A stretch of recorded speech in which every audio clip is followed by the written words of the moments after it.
Welcome into the Illini Inquirer Podcast, and let's talk some hoops. Let's just dive right into it. Jeremy Werner, Illini Inquirer publisher, with Derek Piper, our Illini Inquirer lead basketball reporter. Derek, we need some basketball talk. We're already, mid-September, and we're recording this right before the Maryland game, so maybe the tone changes after that, or maybe people are already ready to turn the page to basketball. Sadly, that's been the case far too often, but basketball is something to certainly be excited about around the Illinois way, which is a great thing because a couple years ago, that certainly wasn't the case, and today we'll talk about Brad Underwood getting an extension because of that, an exciting recruiting weekend as well. So no matter what, you got Illinois basketball to look forward to, Illini fans. You do have that. You can lean on that for now. I'm not saying for now as if that's going to change or anything. And look, regardless of how football is going to go at a certain place, if you have a top 15 caliber basketball team, you're going to get excited. But it is unfortunate that tide is starting to turn a little bit. Hopefully for those that you and Joey that write about it weekly, for Lon and I to talk about on the radio, that Illinois football can give us something to talk about in terms of this game and be competitive and be relevant for a little bit longer. But first practice for Brad Underwood and company about 11 days away. So that's exciting. Big Ten Media Days early on next month. So it's going to come hot and heavy here. And we had Andre Curbelo on the radio yesterday, and he said that I asked him how things are going, how things are looking. He's like, we're going to be good. So I don't think he was surprising anybody, but definitely a confident bunch and a team that should, again, compete at the top of the Big Ten. I agree with them. I think they're going to be pretty good because when you return an All-American center who's going to be a first-team All-American preseason pick, and we'll see those basketball magazines start to come out, but Kofi Cockburn, a National Player of the Year candidate, one of the biggest forces you've ever seen in a line of basketball history, then a guy we think can be an All-Big Ten first or second team player in Andre Curbelo, Trent Frazier, DeMonte Williams, you add Omar Payne and Alfonso Plummer, and you got, the X factors of Austin Hutcherson and Coleman Hawkins. It's an exciting team to think about, despite losing one of the best players of all time in Ayo Dosunmu, who you will, have some struggles without him at the end of games. But Derek, I was just thinking, this is one of the first years in a while I don't have to think about who's going to be at Big Ten Media Days. We didn't have it last year, but this year, I think it's pretty clear it should be Kofi, Andre Curbelo, and Trent Frazier. It seems pretty clear cut there. I think so as well. I know that in terms of veteran leadership and a guy that's been around a long time, DeMonte Williams would be on that list. But I'm pretty sure that he would go with a permanent marker and cross his name out to make sure that he didn't have to go through that. Something that he doesn't really enjoy talking to us, and I think that maybe that's in his nightmares, sitting in a ballroom and having to deal with us for an hour. But those three headliners for sure are automatic. All right, so Brad Underwood gets an extension. It's a 1-year extension. It's a bit more money for Brad Underwood. A lot we'll see what the details of the bonuses are whenever they release that full thing. But it's a little bit yearly annual bonus. It certainly goes from number 12 last year to what I saw based on last year's numbers. He'd be number 7. So certainly a top 10 salary, as Illinois put out in its press release yesterday. More guaranteed money for Brad Underwood, completely guaranteed money for the next 4 years, despite what happens. So if the unforeseen happens, Brad Underwood's getting paid $16.7 million from Illinois regardless. But it's also a way higher buyout for Underwood to get out of this. And the little stipulation that our buddy Brett Barron's WCIA got the details on this is a Big Ten team, if they want to steal Brad Underwood, from the way I read this, Derek, it costs right now $20 million. So that means it's not going to happen. For any other school right now, it'd be $10 million. It gives security to Underwood, certainly. This is his biggest payday he's ever had. I mean, Oklahoma State only paid him $1.2 million 4 years ago, and that's why Illinois was able to steal him away. Josh Whitman does not want that to happen at Illinois. And it seems pretty clear, Derek. Some people are like, why would you do this now? You want to keep the guy happy who has done this for your program. Like, he has been the head of it. Of course, Orlando Antigua and Chin Coleman played a big role. Brad Underwood hired them. Brad Underwood led them, right? And Brad Underwood is the head coach here. And after this offseason of getting Kofi back, of putting together a staff that I think you and I think has been pretty impressive so far in this offseason, you keep that guy happy. On your end, you keep him here for a little bit longer. You don't lose this momentum. So Josh Whitman, I think this was a slam dunk for both sides to get this done, dude. Yeah, it certainly was. And Josh Whitman, a bear hug kind of guy, wrapping his arms tightly around Brad Underwood, saying, "You're not going anywhere. I'm showing you the love and appreciation that you've deserved. You came to Illinois and said you're going to change the culture. You said you're going to win a lot of basketball games, bring back the excitement in the State Farm Center." And he's done all of those things. And that is something that deserves the type of commitment that they made to him to give him the fully guaranteed 4 years coming up. And it is proactive in terms of having a conversation with another school. Might say, okay, Illinois is going to go again and win a bunch of games. And they've already been the most successful team in the conference over the course of the past 2 years, won more games than anybody. And I think that stat probably holds up after this season as well. So instead of having someone come along and initiate discussions, it's already, okay, you got $10 million buyout thrown out right away that you got to try to climb over that. And he's going to be, as it was released, a top 10 paid coach in terms of annual compensation in college basketball. So that is a very good move. Josh Whitman did a great job in picking Brad Underwood as his guy, and he is making sure that right call is going to stay in place in Champaign. Yeah, you don't want Bill Self happening again, though. If Kansas comes calling, you're never safe. If the NBA comes calling like it did for Lon Kruger, you're never safe. But I think this makes a lot of sense for both parties, Derek. And some people might see it as late in the offseason, but you could also see it as proactive, because we're getting Kofi back. This is going to be a top 25 team, like the bottom of the possibilities, barring a rash of ridiculous injuries. This team's going to be a top 5 Big Ten team, right? It's going to be a top 25 national team. So Underwood's stock is not going to fall, in my opinion. So you might as well get it done now, and then you might save yourself some money at this time next year. So his stock is not falling after this year. People can ask, well, what happens after Kofi Coburn leaves? Well, Kofi Coburn's here for another year. Andre Curbelo, could he leave after this year if he has a great year? Yeah, but those are good things to have when your guys are leaving like that. Plus, they're recruiting well. Omar Payne is there at center, so it's not like the cupboard is all of a sudden blank. I still think they're going to be a very good program, and they seem like, Derek, for the long term here, at least as long as we can see in college basketball now, which is a year or two, they are going to be one of the better programs in the Big Ten. Yeah, fully agree with that. They have things rolling, and you mentioned what they're bringing in recruiting wise. And I think there is belief in being able to develop Coleman Hawkins and some other guys in that program to bring them up. And when you have Jaden Epps and Sear Harris, top 100 guards, so you're still bringing in high caliber talent. And while there is questions that life after Kofi, there's a lot of excitement internally about Omar Payne. I know he still has to prove that, show that. That is a former top 50 caliber player in his class, very athletic. And it wouldn't be, I don't know if it says a ton, but it wouldn't be super hard for Omar to be the second best center that Illinois had in the past decade plus. No knock on your guy, Nana Egwu, or go back a little bit farther, Mike Tisdale. There just hasn't been a whole lot there. But I understand those that might say, okay, life after Kobe, what does it look like? But they're doing pretty well. And Chester Frazier and the rest of this staff that they've been able to round out seem like they're in a good position to keep it going. I don't think life after Kofi looks quite like life after Luka Garza for Iowa, right? Like, and Joe Wieskamp and all that, right? All right. I'm looking at the last year's salaries. Last year, these are the coaches that were paid more than $4.1 million, which is what Brad Underwood will make this year. Plus, he's got bonuses, right? So he can make, 4.5, something like that, probably. John Calipari, Mike Krzyzewski, Jay Wright, Chris Beard, Rick Barnes, Roy Williams. Pretty good group.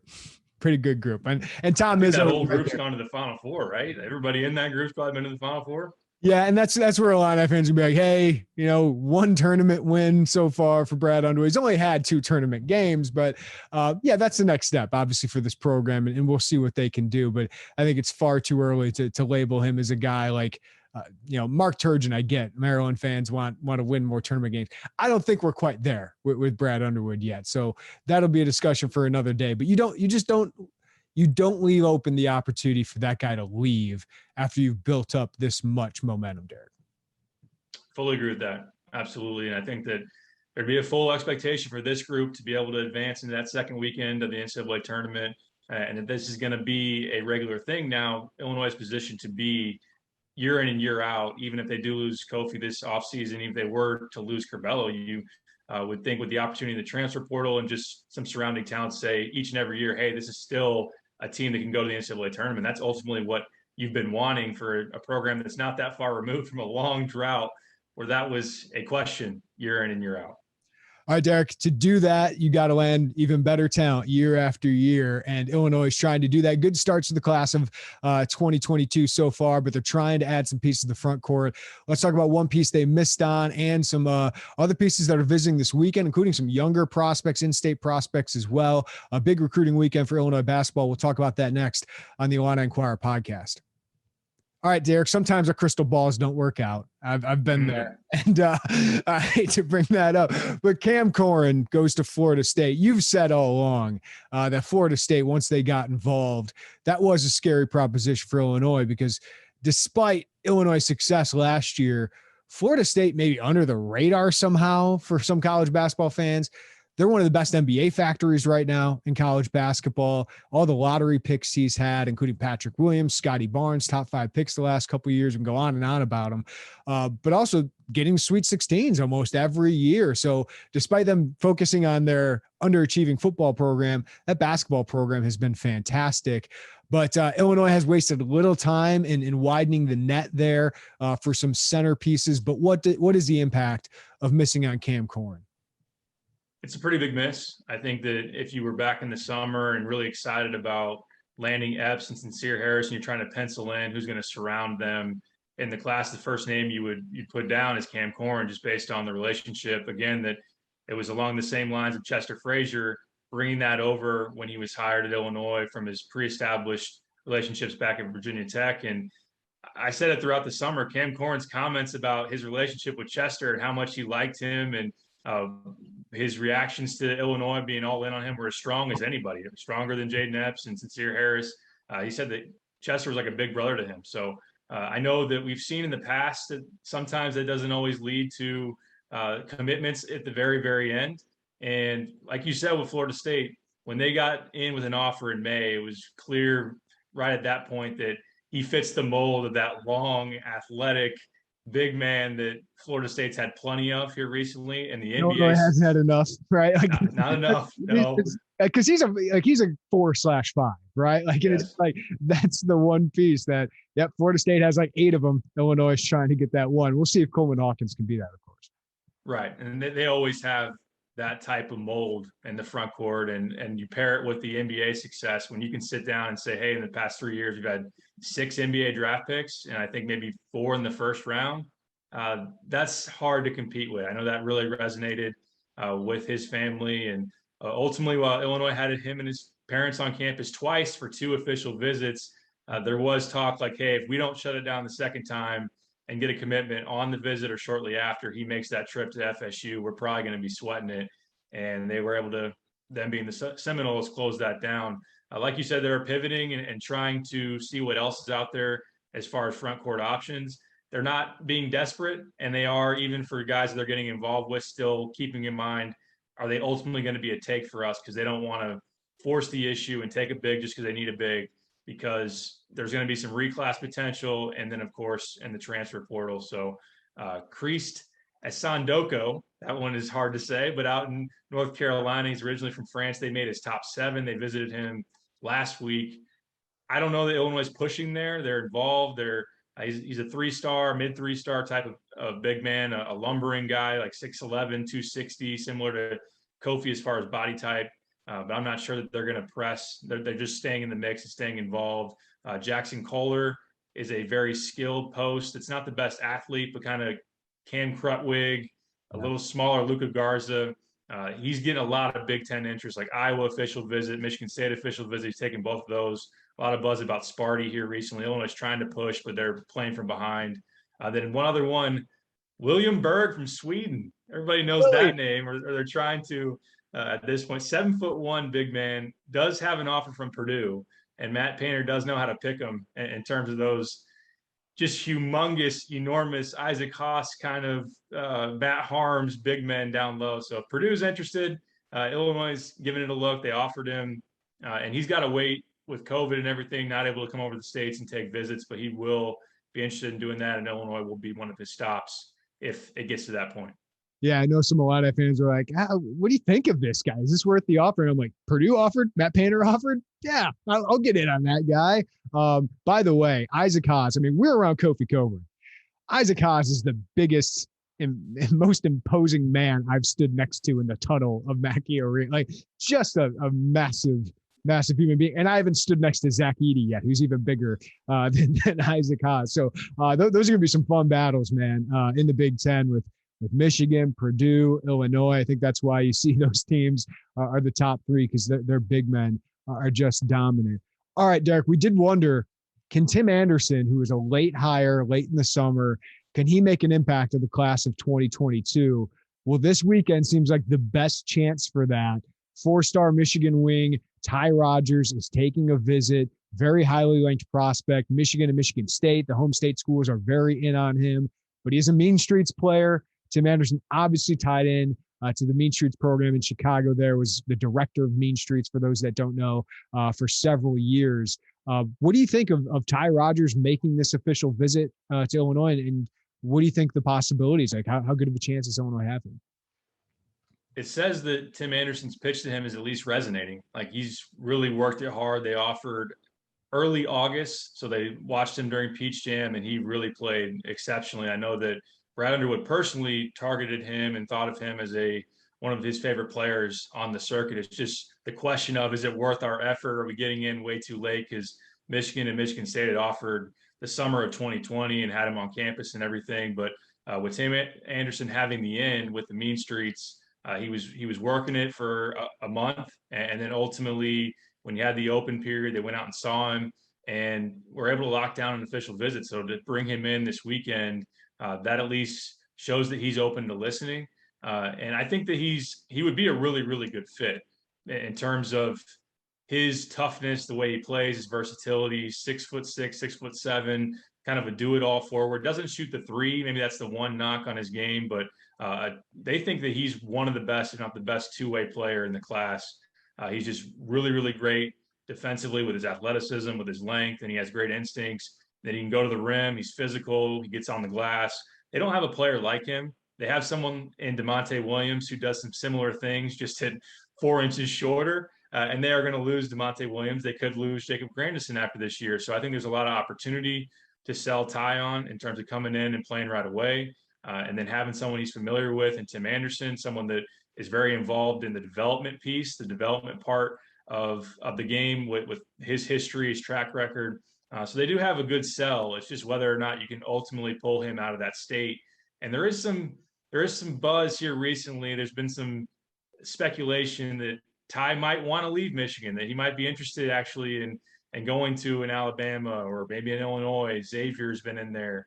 But there's differing opinions on how real that actually is. He's going to take an official visit to East Lansing in October. So that shows me that he's still very serious about staying in state. Michigan, I'm not sure how deep they are in at this point, but he's going to be a tough get. I think that I wouldn't say long shot, but it's going to be a tough one for Illinois to pull off. But we'll see. Ty stays pretty low key on his recruitment and what he puts out there, and we'll see what happens. Yeah, you mentioned DeMonte. Of course, DeMonte's turned into this like elite 3-point shooter, so it's almost like what we knew about DeMonte is all different. But as a prospect, it's like 4 inches taller DeMonte, tough nose, versatile, can be a high flyer a little bit. A Justin Smith kind of player, it feels like, and that's a transfer name from the past, a Big Ten name from the past, but a kind of piece that Illinois has kind of lacked, that high flyer. Michigan State's always got a bunch of them, right? Like, those are the kind of guys that Illinois hasn't had. Sincere Harris, the commit, visiting this weekend too, so he gets to help with that pitch. But a few local Illinois-born 2023 recruits that are visiting as well for unofficials this weekend, Derek. Let's start with Jeremy Fears Jr. And for a kid born in Will County, that name is familiar because Jeremy Fears was a stud player out of Joliet. I think he played at Ohio, I believe is where he went.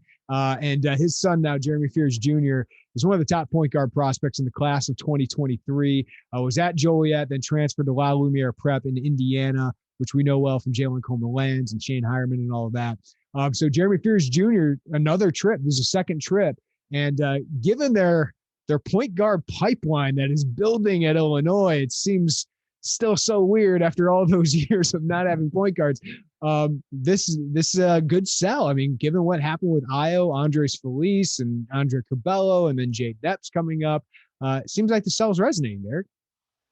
It definitely is. It definitely is. And you're thinking about life after Curbelo, especially in that class. I think that there's a chance, as we talked about, that Jaden Epps is going to play a big role at the point guard position if Curbelo were to make that jump this year. But Jeremy Fears is a guy that they've targeted right away for a long time. And really, once Jeff Alexander was promoted, he's pressed the gas very, very hard on building that relationship, making sure that he's a big priority. And while they're focusing a lot on 2022, they want to make it clear in 23, especially for an in-state guy, that look, we want you a lot, and we're going to put the time in. A guy who played Brad Beal Elite on the AAU circuit, and he's shown that in terms of his quickness and his passing ability, those two things in particular, he's one of the best in that class at. He does need to get better as a shooter, but a guy that played the USA basketball national team at U16 level that just went down to Mexico and won the gold down there.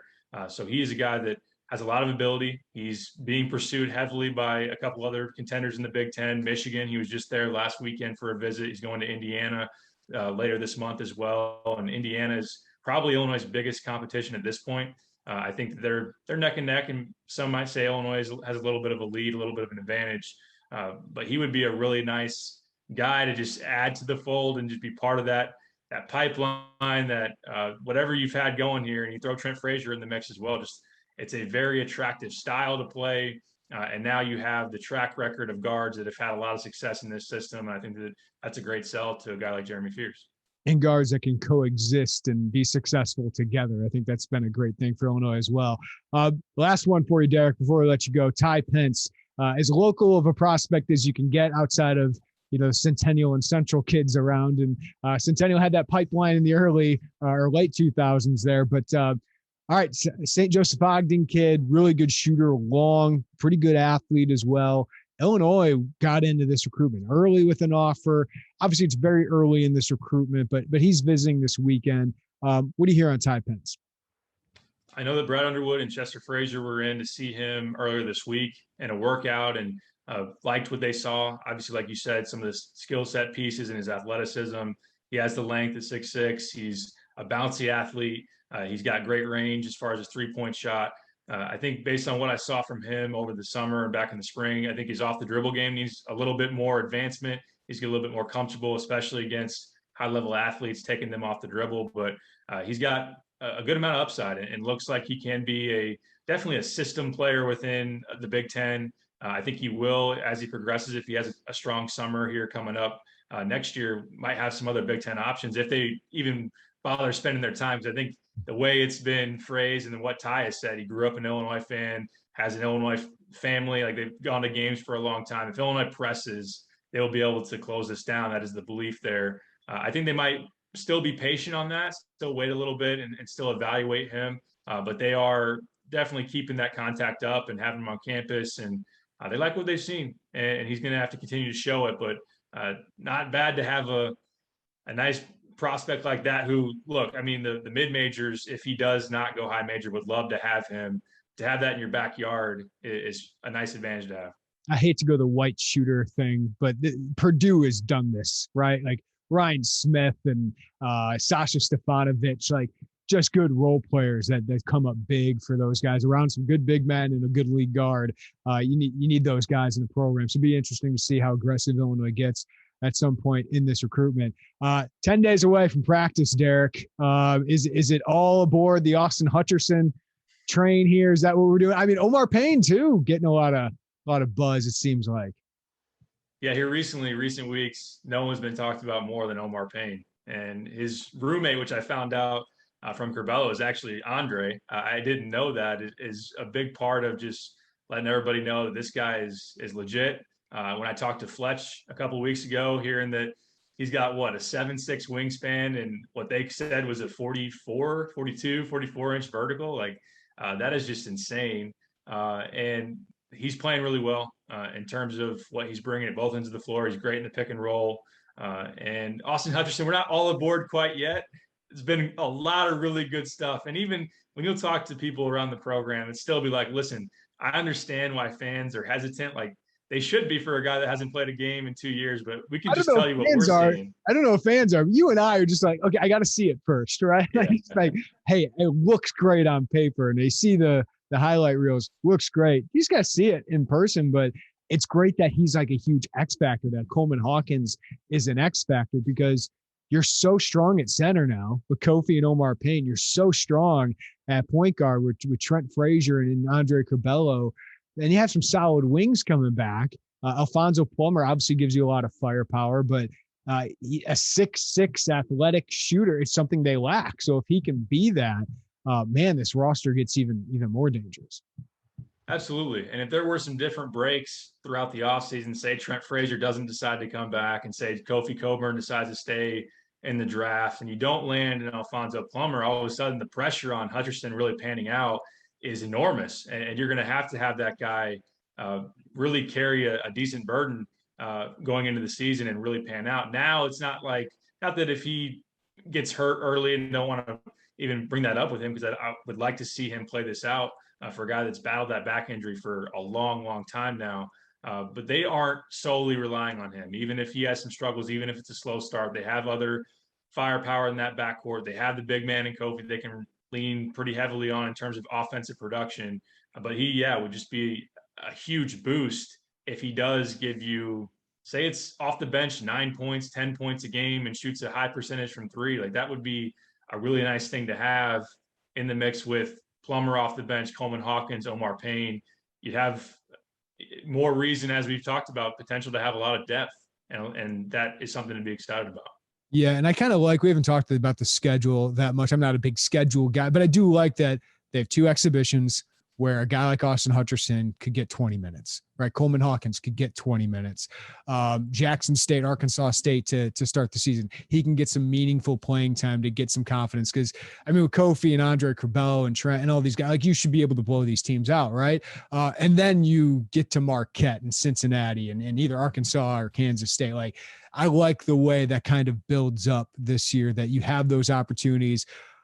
Austin Hutcherson hasn't played at State Farm Center with fans, right? To actually do that will be, I think, very beneficial for all these guys, but especially a guy like Hutcherson and Hawkins to kind of get into the season. Yeah, I fully agree with that. And even when you look at Marquette, not to say that still going on the road and facing a high major team isn't going to be a challenge, but a team that lost all 5 of their starters, right. I think that it would be easy to kind of sit there and say, oh, I wish Marquette was maybe a little bit more up than they have been, or Arizona a little bit more up than they have been. It's a favorable non-conference schedule. If you do meet up with Arkansas and Kansas City, that's going to be a tough one, the toughest of the non-con on paper, at least so far. But like you said, it is a nice, easy build-up early, allow those guys to get confidence. See, for the freshmen, if you have anything, can Luke Goody give you some minutes? RJ Melendez, Podziemski, how does that kind of play out? But you should be, involved in some blowouts there. And look, in terms of exhibition games, we did have Benjamin Bossman's Verdonk take the nation by, not the nation, maybe the Champaign County by storm. Nation by storm. With 3 threes in 11 minutes. But it is good for confidence and seeing what you have there. Yeah. And this is a team this is finally one of those teams, Derek, where I don't think you'll have to worry about strength of schedule. The Big Ten, well, I think the bottom of it is way weaker. Finally, this isn't the deepest Big Ten, right? I think this is a very top-heavy Big Ten this year. Top half of the league could probably make the tournament. Maybe you get 1 or 2 bubble teams, but I think there's 5, maybe 6 teams that don't really have that much of a chance of making the tournament. So you're going to have plenty of wins there, but you're still going to be tested. You're going to be battle tested by the time you get ready for the tournament. You'll have enough resume boosting wins that I'm not too concerned about that with the non-conference as well. Good to talk hoops, Derek, to get some football out of our minds. Maybe after Maryland, you feel a little bit better, but basketball is just around the corner. Thanks for joining us, man. Always appreciate it. Absolutely. Always fun. And maybe Vegas knows something. 7 points against Maryland. Yeah. Who knows? I think Illinois will score some points. This could look bad in about 5 hours, but I think Illinois football's offense could score some points. All right. Thanks for listening to the Illini Inquirer podcast. Appreciate it. As always, give us a follow wherever you get your podcasts. Rate us, review us. That always helps us out. Everybody have a great time at the football game, or if you're hearing this going back, have a safe trip home. It's going to be a late night for Joey Wagner and I, but everybody take care of each other, and we'll talk to you next time on the Illini Inquirer podcast.